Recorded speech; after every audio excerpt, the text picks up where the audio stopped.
Þá það formannskjör í stjórn Faxaflóahafna. Lagt til að formaður verði kjörinn til 1 árs Hjálmar Sveinsson. Ekki önnur framboð að ræða og telst hann því rétt kjörinn. Förum við þá í 7. lið á dagskrá borgarstjórnar sem kosning 5 manna í stjórn Orkuveitu Reykjavíkur til 1 árs og 5 til vara og formanns- og varaformannskjör. Hingað hefur borist framboð eftirtalinna aðila til stjórnar Orkuveitu Reykjavíkur til 1 árs.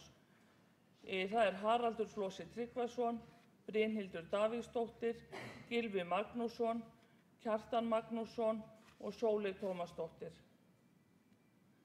Ekki berast önnur nöfn til stjórnar Orkuveitu Reykjavíkur til 1 árs og teljast þessir aðilar því rétt kjörnir.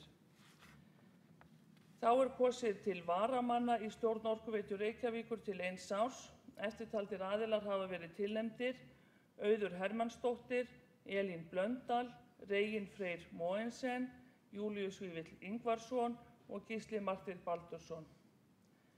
Ekki fleiri tilnefndir og teljast þessir aðilar því rétt kjörnir að varamenn í stjórn Orkuveitu Reykjavíkur.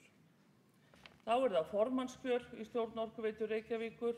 Lagt til að Haraldur Flosi Tryggvason verði formaður stjórnar. Ekki aðrar tilnefningar og telst hann því rétt kjörinn. Þá kosin varaformaður stjórnar Orkuveitu Reykjavíkur til 1 árs. Lagt til að Brynhildur Davíðsdóttir verði varaformaður stjórnar. Ekki aðrar tilnefningar og telst hún því rétt kjörinn. Við göngum þá til 8. liðar